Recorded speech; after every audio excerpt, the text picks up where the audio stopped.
माझं नाव गौरवी पराडकर. हा कार्यक्रम नाथपै सेवांगण आणि सारस बँकेने आयोजित केला, त्याबद्दल मी त्यांचे आभार मानते. मला तुमच्या या प्रोग्राममध्ये इच्छा आणि गरज हा जो मुद्दा आहे तो खूप आवडला. कारण माणसाला समजतच नाही की आपल्या इच्छा कोणत्या आणि आपली गरज कोणती. कारण मला माहिती आहे, म्हणजे आम्ही सुद्धा जेव्हा जगतो किंवा काही हे करतो की मला आता हे जेवढं आपण खाण्यापिण्याचं आहे त्यावर आपण करतोच, पण मला आता किती कपडे घ्यायचे आहेत किंवा माझी खरंच सांगते माझा काहीच हे नाही आहे. म्हणजे आपण जे खर्च करतो त्यामुळे 10,000 कमवणारा माणूस आणि 1,00,000 कमवणारा माणूस, यामध्ये तुम्हाला 10,000 कमवणारा माणूस असतो तो तुम्हाला सेविंग करू शकतो, पण 1,00,000 कमवणारा माणूस जर त्याची इच्छा आणि गरज त्याला नाही समजली तर तो सेविंग पण करू शकत नाही. आणि ते तुमचा मुद्दा सांगा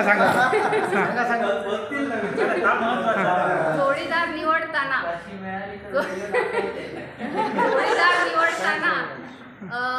एक समोरचा जोडीदार आपल्याला निवडायचा, त्याला एवढंच सांगायचं, जर तुला मी 1 कोटी दिले तर तू त्याचं काय करशील.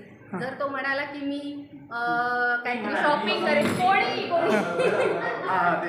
कोणी मुलगा किंवा मुलगी कोणी, की मी शॉपिंग करेन किंवा इतर काही खर्च करेन, मी इथे फॉरेन ट्रिप करेन, हे करेन, तर तो एकदम अयोग्य जोडीदार आहे. जर तो म्हणाला नाही मी इथे इन्व्हेस्ट करेन, मी इथे इन्व्हेस्ट करेन, तर तो योग्य जोडीदार आहे.